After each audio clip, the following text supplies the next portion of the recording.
Okay, welcome everybody. Happy Friday. Welcome to the informational webinar for the Open for Anti-Racism program, looking towards our year number 5, the 2024-25 academic year. And we, throughout this presentation, will refer to OFAR, which is our acronym for the Open for Anti-Racism program. Thanks so much for being here. And I'll just start off by noting that OFAR is co-led by the Community College Consortium for Open Educational Resources at OE Global. You see that logo at the bottom left of the screen, as well as College of the Canyons. You see that logo at the top left of the screen. And we are grateful for the generous support from the William and Flora Hewlett Foundation that make all of this possible. Next slide, please. You'll see our agenda here today. Welcome and introductions, OFAR program, the basics. We'll talk about the call for participation in year 5 this coming year. And then we'll go in depth into the application process. And there's some additional information we want to share with you. And then we'll say thanks a lot and wish you a happy Friday afternoon. So moving on to the next slide. My name is James Galapa-Grossklag. I'm a dean at College of the Canyons, and I'm co-lead of the program. And I have the great pleasure to be here with my co-director. Laura, you want to say hi? Hi, everyone. My name is Laura, and I'm co-director of OFAR along with James. I'm so happy you could make it today, and I hope you apply. Thank you, Laura. And do we have any other of our leadership team here today from the program team or the coaches? If you're here, go ahead and please unmute and say hi. Hello, good afternoon. My name's, hold on. There I am. Hello, good afternoon. My name's Luisa Mesones. Thank you, Louisa. Thank you for that. I'm asking if we have any of our leadership team here today to introduce themselves, but they might all be otherwise occupied today. But what you'll see, I hope you take away from the list of talented individuals on the screen is that the great majority of them are people just like you, folks from the California community colleges, educators from the California community colleges, and with our advisory coaches who work hand in hand with our teams. 5 of our coaches are completers of the OFAR program, which we're really, really happy about. Next slide, please. Also, just a little bit more information about CCC OER, our co-lead here. The Community College Consortium for Open Educational Resources is an organization, it's a community of practice that is dedicated to supporting the collaborative development of open education programs, open educational resources, open educational policies at community colleges across North America. California community colleges are a member. The Chancellor's Office is a member. So if your individual institution chooses to become a member as well, you'll receive a discount through the Chancellor's Office membership.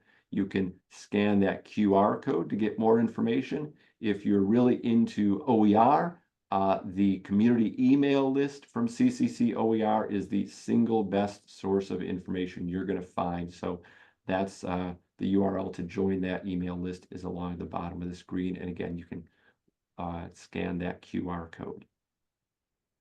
So let's talk about the basics of the OFAR program. Who are we and what do we do? Next slide, please. Overall, the program goals and activities are for you or for we collectively to explore how to use OER, open educational resources, and open pedagogy to make instructional materials and teaching more anti-racist. We assume that today in the California community colleges, we all desire to make our teaching anti-racist. So we propose that OER and open pedagogy are useful tools for doing so. Along the bottom of the screen, you'll see a rough representation of the timeline of your experience in the program. In the fall, you will learn about anti-racist pedagogy, OER, and open pedagogy in a facilitated online course, a 6-week Canvas course that's facilitated, as I said. Then at the end of that course, you will develop an action plan to make your teaching anti-racist. You'll implement that in the springtime. having learned about things in the fall, then you'll actually implement them in the springtime in a real class that you're teaching. So one of our mottos is learn, then do right away. Throughout the year, you'll benefit from peer connections, connecting with like-minded individuals across the state. We host monthly webinars with experts, particularly experts in anti-racism and anti-racist pedagogy. I am an expert in open educational resources, not anti-racist pedagogy. So we bring in a lot of experts from outside to help us. You'll also benefit from coaching. As I mentioned, we have coaches that work very closely with teams to help make sure you as a participant, your team, you're on track, and then administrative support. And throughout the year, we document the impact that this program is having, this professional development is having through surveys, interviews, and we do a lot with student outcomes. We'll get student outcome data from your institution. We'll talk more about that in a little bit. For those of you who are not familiar with some of the terms I used, OER and open pedagogy, OERs, open educational resources, are freely available learning materials that can be copied, edited, and shared to better serve all students. So openly licensed teaching and learning materials. In the California community colleges, we're fortunate that a lot of colleges now are using OER and are benefiting from a statewide ZTC grant program, so it's becoming more widespread in California. Open pedagogy refers to a teaching approach in which we're really opening the door to more participation of our students, really a learner-centered teaching approach, which we co-create materials with our students, in which we utilize renewable assignments, so not one-time disposable assignments that we just toss in the trash can, but renewable assignments that our students might create on a wiki. They might create in a publicly published manner somehow. And when you participate in the program, we'll go into a lot more depth on those concepts. Next slide, please. We want to share just one example when we talk about projects and action plan, implementing something in your class. What are we talking about? This slide tells the story of a year one participant in the program, Dr. Oliver Rosales from Bakersfield Community College. He engaged his students in the Central Valley of California to conduct interviews with their families and with their communities to tell their own life stories, and he worked together with his students to create a public archive, an openly licensed online archive, telling the stories of immigrant laborers to the Central Valley, so that they could see themselves in the history of the Central Valley. Other examples might be that you're teaching a textbook, you're teaching with a textbook that is silent on some topics, and you work together with your students to revise that textbook so that that textbook tells the story of your community. Or let's say you're teaching a biology class, and all the images of the human body in that biology textbook are of white bodies. Well, you might work with your students to capture images, create images of bodies that reflect the people who actually live in your community. So those are just some really high-level examples. We've got millions of examples now after 4 years of these projects that we share with the participants in the program. Next slide, please. The place of OER in OFAR, teams of faculty explore how to use OER in open pedagogy, as I said, to make your teaching anti-racist. Throughout the program, you're learning about open pedagogy and OER. You're developing an action plan, as I said. You're benefiting from peer connections and so on, as was covered in the previous slide. On the right-hand side, you'll see a quick quote from a past participant who noted, "The community aspect of the program and meeting with a coach was the best part of the program. Initially, I was nervous that I was not understanding the material as quickly as I thought I should have, but then I realized that some of my peers felt the same way." So again, we really emphasize the community nature of learning together and experimenting together, and frankly, having a safe space in which we can talk about racism and anti-racism. We find that many of our participants are let's say, uncomfortable speaking bluntly or openly about race and racism with their students, whether you're teaching a sociology class or a mathematics class. And if you're a STEM faculty member, let us assure you, we've had plenty of STEM faculty participate in this program, and they've found wonderful ways to integrate anti-racist teaching into their STEM teaching. And if you participate in the program, we'll have webinars with past participants in STEM who share with you how they've made that apply to their disciplines. Next slide, please. As I mentioned, we host webinars throughout the year. You'll see here on the screen images and descriptions of 2 of our webinars.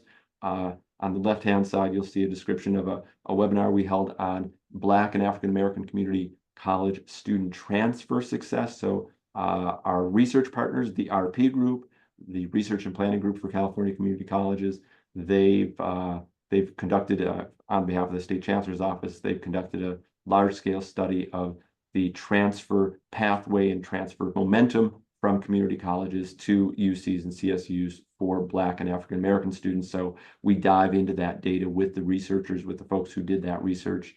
And then also we have a wonderful webinar from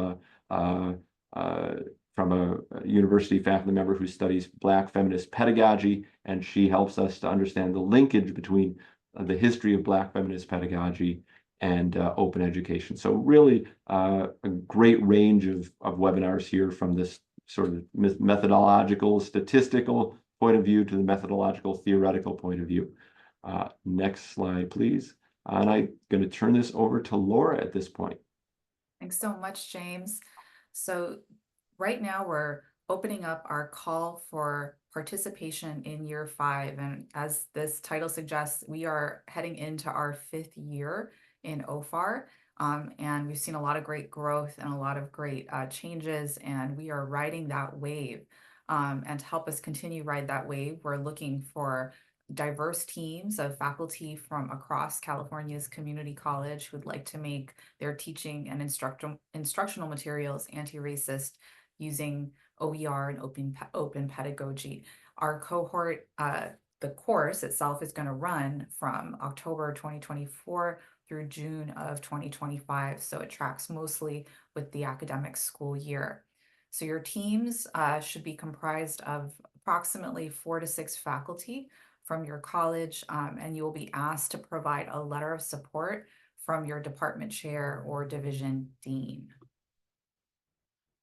So we've said this in many ways in the first half of our presentation, but the online training is the first part is a 6-week facilitated course that occurs on Canvas between October 14th and November 23rd. And it introduces all the major topics within the context of your development of an anti-racist action plan that you will put into action in the spring.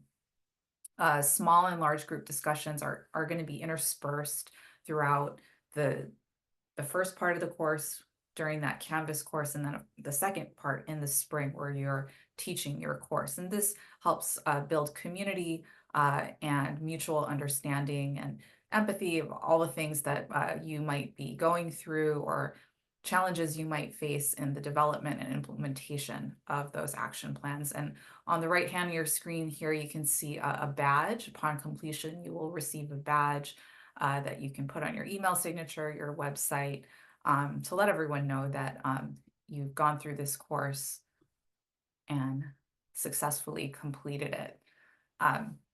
So with every course like this, there's always an end product, or I guess a quote unquote deliverable, if you will. So the action plans are one such end product.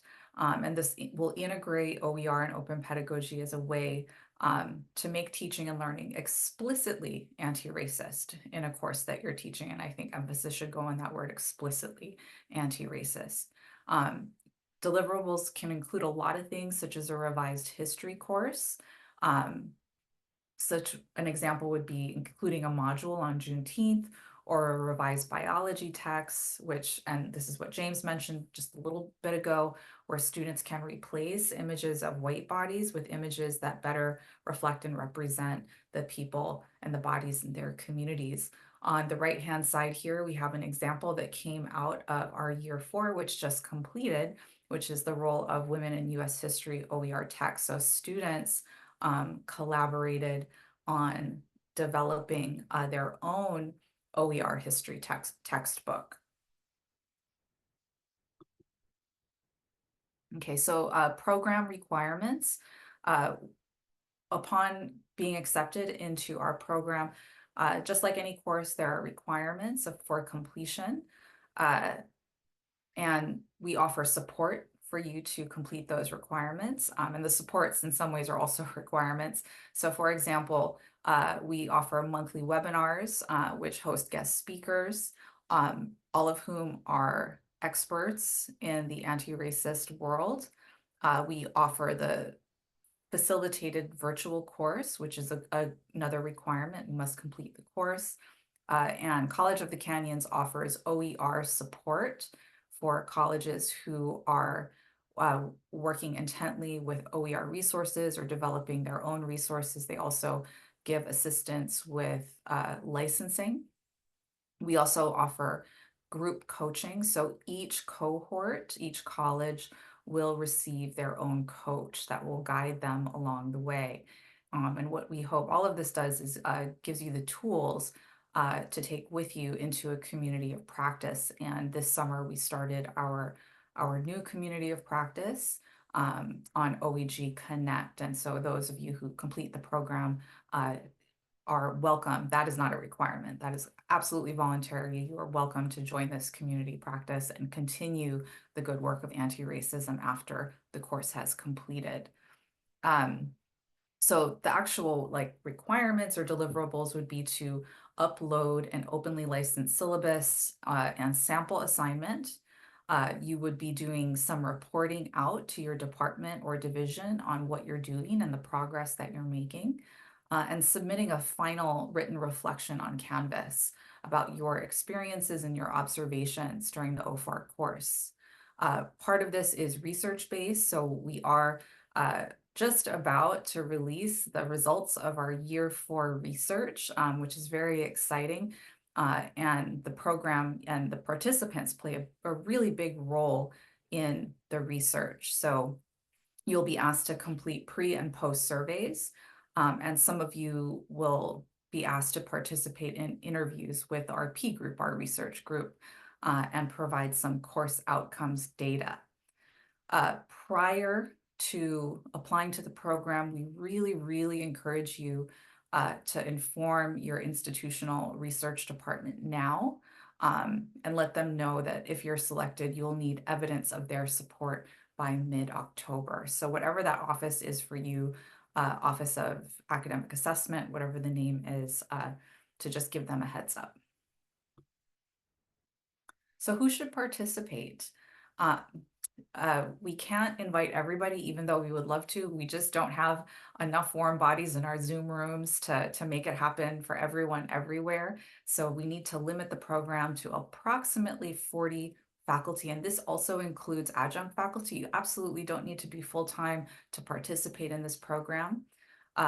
Because of the research aspect of this, you are actually doing something for us and for this anti-racist movement. You are compensated for your time and your work. So there is a $500 stipend for completing the facilitated online course in the fall, as well as for developing an anti-racist action plan. In the spring, as I mentioned, you'll receive ongoing support while implementing this anti-racist action plan. And upon completion of the entire program and participating in our final team showcase, which is a great fun and a big deal, you'll receive a second stipend of $3,000. So total would be $3,500 compensation for completion of the whole program. And here is a quote from one of our college administrators. They say, and I quote, "We have a group of faculty that are not supportive of DEI or academic research initiatives and actively lobby to stop them. The more faculty we have with anti-racist skill sets, the more successful we will be in becoming an anti-racist college, end quote. So your participation in OFAR has broad positive repercussions throughout the entire community college system in California. Each group should be led by a team leader. So before beginning the application process, if you, usually it's the person who sees the call for participation and says, oh, this is something that our college should do, the team leader would gather the following information for those team members they've selected or who have volunteered or agreed to participate, along with a statement of support from your chair or dean. And you'll see a QR code at the end of this presentation, this webinar that will link you to all the relevant information that we are referencing here. So don't worry, you don't need to quickly write things down. A recording will be emailed and you'll get that QR code. We do have an OFAR letter of support template with the details that you will need for your administrator. The types of information you will need for your application, name, email, address, also the proposed course, name and number that you're hoping to transform in the spring is something that we ask. And we do understand that changes happen, but if you have a pretty good idea of what that course is going to be, that's something that we need to have in that application. We are looking for a diverse representation of faculty across California. So we humbly request information on ethnicity, race, and gender, level of teaching experience, familiarity with open education, familiarity with things like culturally responsive and anti-racist teaching practices, and some information on how you would like to change your teaching practice in the spring, impact on students, and how you envision this work will benefit your institution or department and any other institutional supports your team might receive during participation. And I did want to add that this course is targeted towards individuals and groups who are either at the beginning or intermediate stages of their anti-racist journey. And so, if you've got a PhD in critical race theory, this might not be the program for you. But if you're here in the room with us and you know of people who could benefit from this program, we invite you to spread the word for sure. As I noted in the previous slide, we are looking for diversity of participants. So we take into account race, ethnicity, gender, diversity of discipline. It's not just about the humanities. If you're an engineering faculty or mathematics faculty or business faculty also, we welcome your diverse perspective on anti-racism and how it can and should be applied within your area. Diversity of faculty status, also region, getting a kind of a big picture view of the state of California, along with student demographics and potential impact. Once we receive your applications, it isn't just James and I that will be reviewing them. It'll be our leadership team that includes co-leads, us, course developers, facilitators, and our coaches. And here is, I will not read this to you. You can read it. This list grows every year. So the font is going to get tinier and tinier every year. So I hope you can see all that. And several colleges have repeated the OFAR course with different cohorts, which is also totally possible.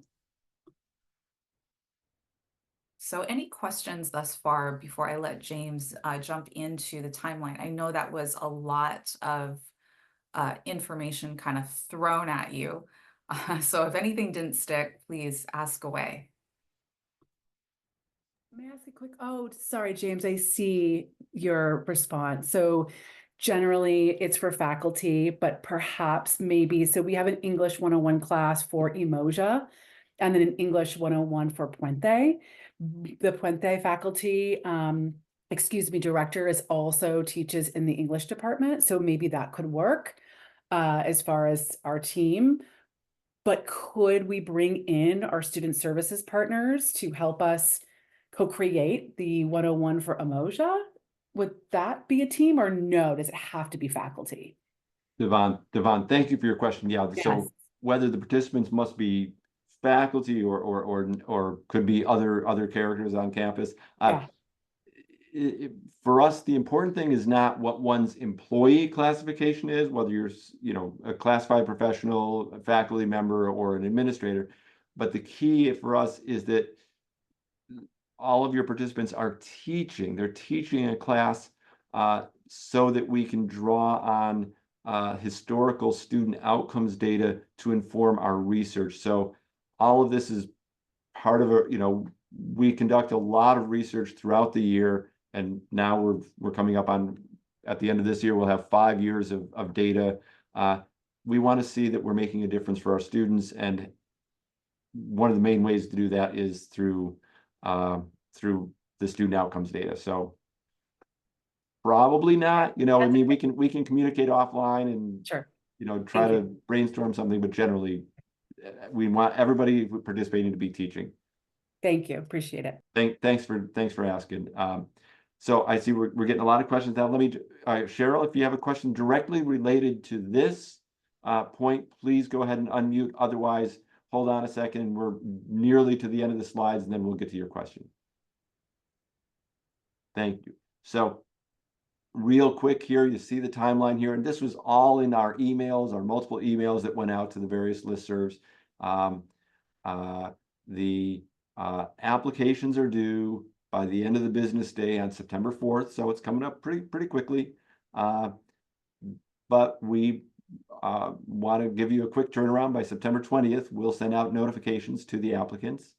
Then September 27th, 12 noon on Friday, September 27th, we hold our required welcome webinar, in which we'll go into some more detail about the program, and our whole program team will be there, and you'll start to meet people.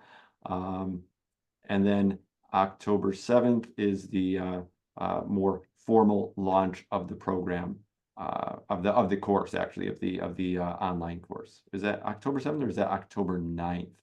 I don't know if we messed up that date, but it's that the Monday of that week is the launch of the course. So those are the dates. And then next slide, please.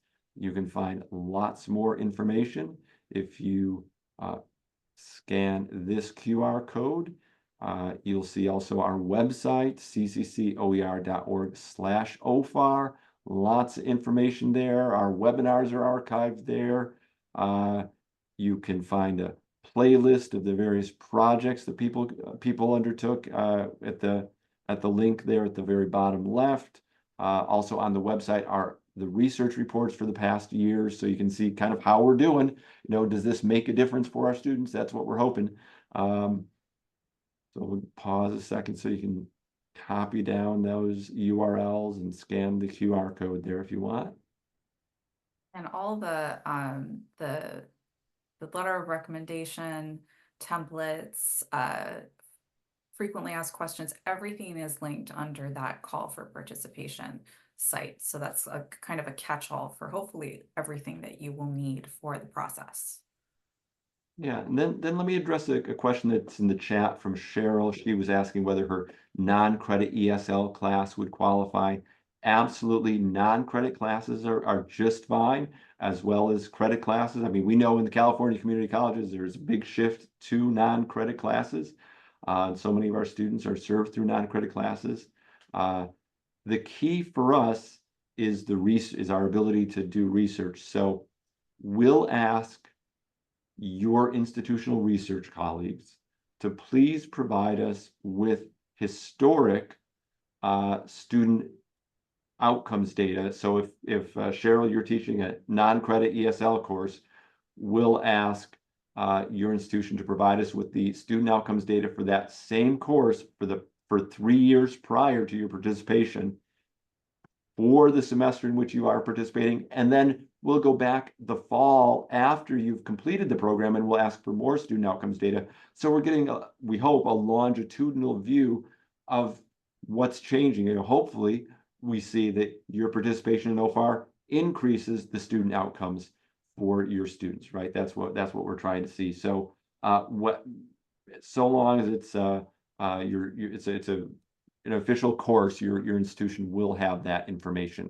If it's a one-off, let's say, library instruction session, a library workshop, we wouldn't be able to get that information.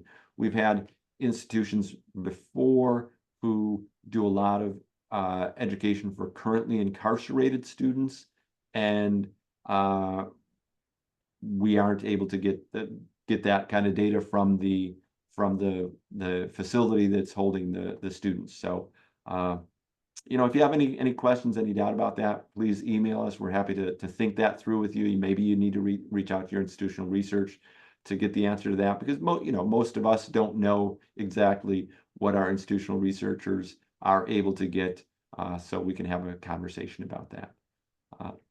Let's go on to the next slide then, Laura, if we could. So we got to thank you to everybody for being here. A little bit more information, our contact information, our emails are up there.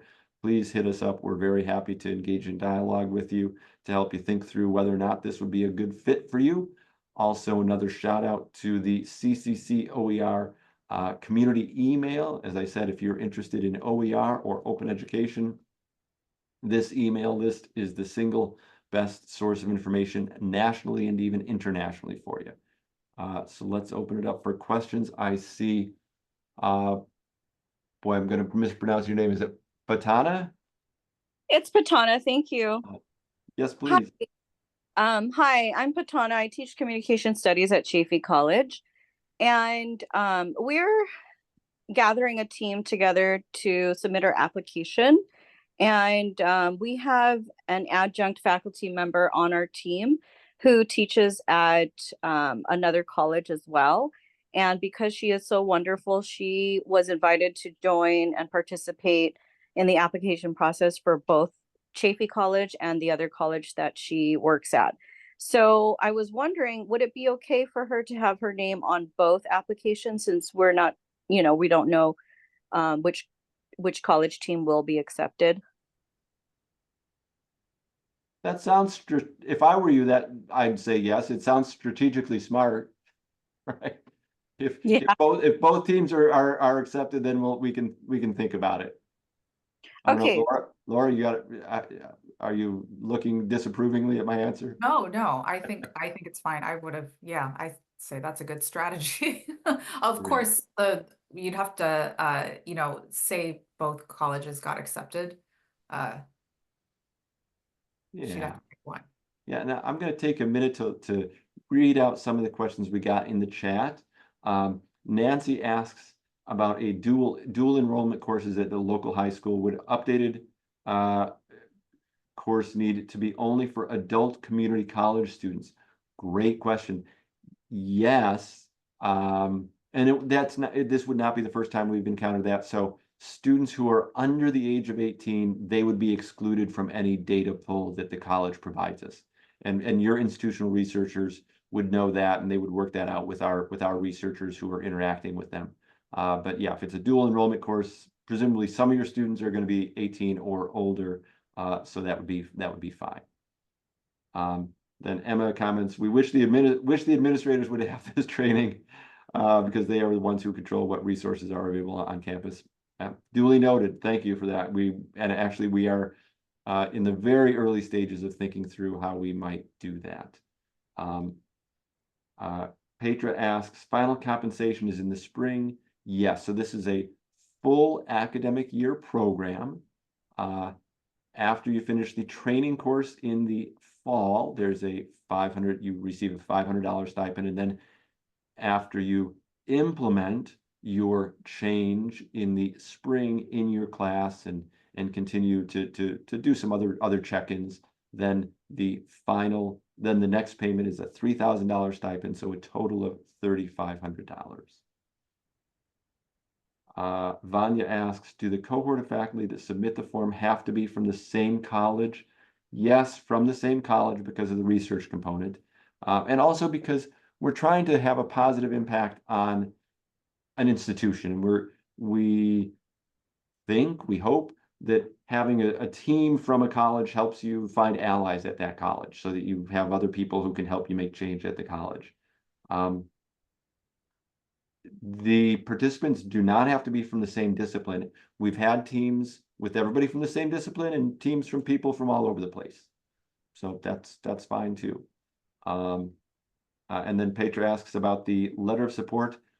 We kindly ask for one letter of support for your overall team. So that could be from, you know, your DEI director on campus, one dean, could be from your institutional research arm. What the reason for that is throughout the year, we will ask your team lead to check in with that administrator, and we want to help get you airtime at the college. You know, we want to make sure that you are on the radar of those administrators. That's the real reason. You know, it's sometimes the case that administrators don't always know the great, awesome innovations that faculty are undertaking. And if the collective we want to change institutions, then we want to make sure we want to try to close that gap between faculty innovation and administrative knowledge or administrative awareness. And then Shiara asked about the welcome webinar. What time? We host all of our webinars on Fridays at 12 noon. So it's kind of easy to remember. So Fridays at 12 noon is when we do our thing. What else? How many instructors from each college? 4 to 6. Yeah, thank you, Jara, for chiming in there. 4 to 6. We accept applications from teams, from colleges. As Laura mentions in the chat, it's a group application. Again, we want to try to help you identify allies, have an overall impact on your institution. So I hope I've answered all the James, questions. there's a good question in here from Nancy. She teaches a dual enrollment course at a local high school. So would there need to be some kind of updated course for, or would it count? Or is this only for adult community college students? Laura, this is Nancy. I think James already answered my Oh, he question, did? but Okay. but I think I had a follow-up question. Okay. I'm an adjunct and I work for 2 community colleges in the Peralta district, and I am pretty low on the list of adjuncts. And I was, for example, I was given a class in the spring and then it was canceled. So what if I do all this work and I modify the class and I get picked and I'm so excited, going 100%, and then it gets canceled? So is this, how would that work? Yeah, thank you, Nancy. Petra had a similar question in the chat. I'll tell you what will not happen. You will not be somehow booted out of the program. You know, this has happened once before, and we worked with that individual to brainstorm some alternative way in which that, you know, we'd work with you to brainstorm an alternative way for you to implement your action plan to still have an impact on students. You know, that's the best I can say, is that we put our heads together, but you would not be somehow, you know, we wouldn't hit the eject button somehow on you. We certainly want, you know, we know that in California community colleges, anywhere between 2/3 and 3/4 of our students are taught by our adjunct colleagues. So it would be awful if we only accepted full-timers into the program, right? We want to make sure we're having a positive impact on our students, and that means supporting our adjunct colleagues. Hope that, you know, it's kind of a wishy-washy answer, but hopefully that helps. No, it actually helps to know that you won't get kicked out of a program or not selected for the situation I have no control over. No way. And that just, you know, that uncertainty just underscores how awful the whole system is, right? Chiara. please. Hi, so I think just to clarify, there were some questions in the chat. One entire team puts in one letter for the application. Yes. So the letter comes from the team leader, correct? The letter of support comes from an administrator at the college, but we just need one. Right. And then a college should submit just one application. We suggest the team leader is the one who fills out that application. And it's just one Correct. application for a team. We're not looking for 4 separate applications from every member of the team. I see. So the team leader is the one listing all the courses that the other participants are teaching. Is that correct? Yes, that's right. And we're trying to be helpful by listing in our call for participation all the different kinds of information you'll need before you go sit down and fill out that application. Okay. And then one more question. It is my understanding that when we implement the plan in spring, we will get our students involved. Is that correct? That is our hope and dream, that you're doing Great. something together with your students. That's the real dream. Yes. Awesome. Thank you.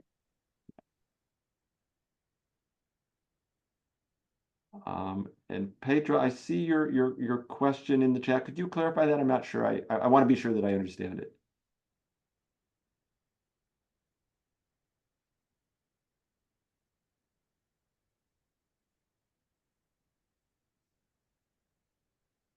Petra asks in the chat, do you have to hi, how's everybody doing? Do you have to currently have an assignment, a teaching assignment to participate? as in this fall, this semester? Yeah, as in this semester, like right now while we're signing up for this. Not necessarily, but we sure hope I would hope that it's realistic that you'd have a teaching assignment in the spring. Right. Okay. So we should have some kind of teaching assignment, whether it's this semester or next semester, we should have something. Yes. Again, Okay. For us, it goes back to the research component. So we will ask your college's institutional research department to provide us with student learning outcomes for the course you're teaching. Let's say it's English 1. It would be Petra's English 1 classes over the past 3 years, and in the spring semester and the following fall, so that our research team can hopefully show that your participation in the OFAR program is having a positive impact on student outcomes. Also, we survey your students in the spring.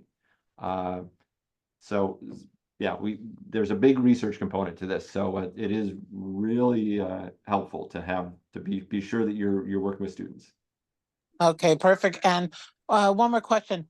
Can it be okay, I run a class that is it's a summer, well, it's at the end of the spring semester study abroad program. Can a study abroad program can that work? Can that be a part of this? So long as it's associated with a course, or your students are registered in a course at your college that is a credit or non-credit course. If it's a community ed course, that wouldn't work because you wouldn't have this student outcomes data. Yeah, no. It is a course, and there are SLOs that go with it, and there's everything that goes along with that. Yes. Yeah. Okay. And then Chiara asks. Thank you. Oh, you're welcome, Petra. And then Chiara, you have your hand up and you ask a question in the chat. Go ahead and unmute if you'd like. No, I didn't mean to have my hand raised. I wanted to know how many applications did you receive last year? And so what are the chances of getting the program, basically? Sure. Every year, again, we're going into our year 5 now. Every year we've had more applications than we can accommodate, which is, I guess great news, but it's kind of sad. I don't recall off the top of my head how many we had last year, but it was under 100 applications last year. It's I think probably somewhere around, I'm gonna say 30 or 40 applications last year. In the first year we did this, which was 2020, 2021, so that first year of COVID and the academic year immediately following the murder of George Floyd, we had 313 applications. It was a lot from 115 colleges. It was a lot. But yeah, I think it was 30 or 40 last year, maybe. Somebody here in the chat asks, Cheryl, since we may be all be from different disciplines, I'm curious what sort of data you're interested in gathering for your student outcomes. So what I'm going to do here is I'm going to share for everybody in the chat a copy or a link to our year 3 research. And this will be updated fairly soon with year 4 research and then sent out in our newsletter. But you can get a sense. James, did you want to elaborate on the details of what that research looks like?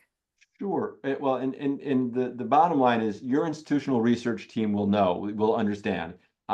We're looking for success, retention, and grades, and grade distribution, and demographics. So regardless of what the discipline is, all of your credit and non-credit courses would have success rates, retention rates, and grades and demographic information available for your students. And let me emphasize, this is not data that you have to gather. Our research partners, the RP group, the Research and Planning Group for the California Community Colleges, they will work directly with your institutional research team to gather that data. However, because your participation will add work to your institutional research workload, we really encourage you to let them know that you're doing this so you don't catch them by surprise. It's just not a very collegial thing to do to those very hardworking folks in your institutional research department. So again, we just encourage you to let them, if you are going to put in an application, let your institutional researchers know now that you're doing so. And in our call for participation, we detail the type of information that your institutional research team will be asked to provide. So you can just copy and paste that and say, hey, I'm going to apply for this program. If we get in, this is what we're going to have to provide. And it'll be very familiar to your institutional research team. Tips on the application process. Great question. Laura alluded to this a bit earlier. If you are a scholar of ethnicity, or as Laura said, if you have a PhD in critical race studies, this is probably not going to be a very beneficial program for you.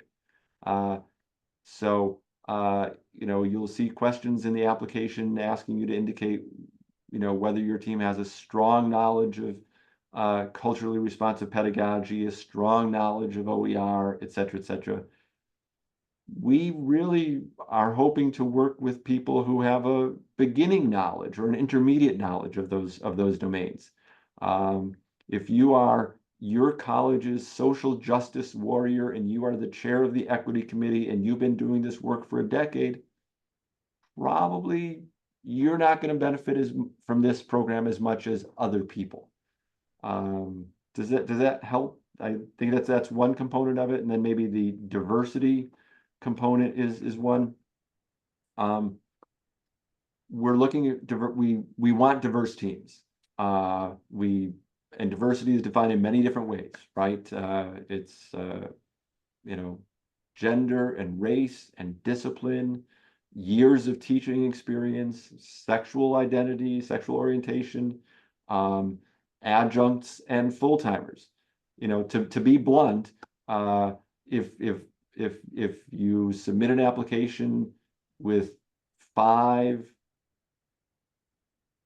white English instructors, that it's hard for us to understand how that would be a diverse team. Right, we would like, and then they were all full-time faculty members. It would be hard for us to understand how that would be a diverse team. So that's what we're looking for, just as diverse as possible. I don't know, Laura, anything to add there? I feel like I'm babbling on that point. My best advice is to just apply. I think when we think about applications, it's like applying to college or something like that. You want to be the best. Our selection process really doesn't have to do with being the best. It's all about where we think that OFAR can have the most impact. So if you can illustrate that in your application in whatever way you're envisioning impact in your school, I think that would be a great start. Yeah. And another question that comes up often is about accepting a second team from a college that has participated before. Until this time, we have not accepted a second team from a college. So up until now, every team that we've accepted is the first team from that particular college. We don't want to say, it's impossible for a second team from a college to participate. If that is the case, though, that there's been a team from your college that's participated in OFAR before, then I would encourage you to address that in the application and let us know, in what way this second team is going to have, help increase the impact. Is it part of some larger institutional initiative, some part of some larger institutional transformation, so that we can understand that? You might know that your second team is going to be the tipping point at the institution, but we don't know that. So please explain that to us somehow. Otherwise, we'll just say, oh, College X, they had a team already. Let's move on. So yeah, just tell us how that fits into the bigger picture. Kara asks that you're saying, Kara, that you teach at Fridays at noon, but you can be free in spring. You can make the mandatory webinar on the 27th. Is there a way of registering the other ones for the fall, or are those all mandatory? So our webinars are mandatory, but you don't have to be there in person. So we record everything, and it's in the springtime where it's pretty webinar heavy. The fall is mostly that asynchronous course. So things come up, people can't make everything. So we try to make it work for everyone.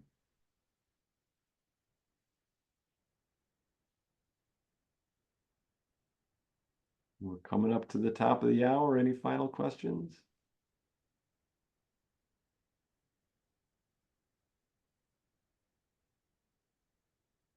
And Laura, you're recording this session. Yes. Where will people be able to find the recording? So they will be able to, immediately following, I will distribute the Zoom link. And after that, in a couple of days, because we have to send it to captioning services, I will send out the captioned version. I'm hoping by Monday. It usually takes them only an hour to do it, but it's Friday afternoon, so we'll see how quickly we can get it up. And you say send it out to everybody who registered, to the Yes, list of everyone who registered and our newsletter. And how do you obtain the application? So Cheryl, at the end of the slide lecture, there was a QR code. And in the last few minutes, I am happy to, that's not the page, that's our research page, FYI. Let me go back into the QR code here so you can scan that. And that is the magic gateway that will take you to all the information that you need. Hopefully, the real magic gateway is probably just to email me if you're not seeing what you need, and give you time to snap a photo of that or a screenshot. And there's our contact information.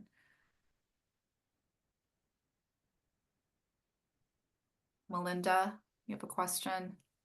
Yes, just really quick. Can I ask, can our institutional research faculty member be a part of our team?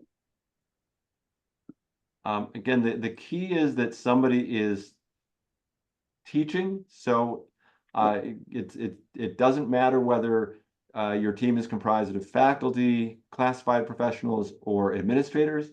What's key is that they are teaching a class. So if you're somebody from your IR department is also assigned to a class, teach a class, awesome, that would work. Thank you.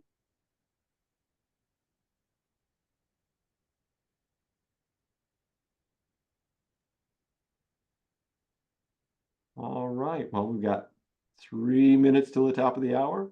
For those of you who have to actually physically walk to another meeting like I do, I will say, for me at least, goodbye. Thank you so much, everybody, for being here. I do have to take leave and actually get up and walk across campus for something. So thanks, everybody, for being here. Thank you, Laura, for Thanks, James. hosting. And I'll stick around for another few minutes in case anybody has any lingering questions. Thank you. Bye-bye. Bye. That was very informative. Thank you so much. Good. I'm glad. I hope you apply. I actually I am spearheading applying with my team today, and we're trying to get that pushed through as soon as possible. Awesome. Yeah, thank you so much. We'll make the necessary adjustments and we'll send it in. Yay. Look forward to getting it. All right. Thank you. Hopefully see you soon. See you soon.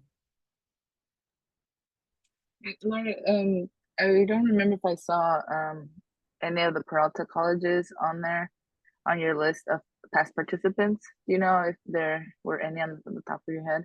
Any other what kinds of colleges?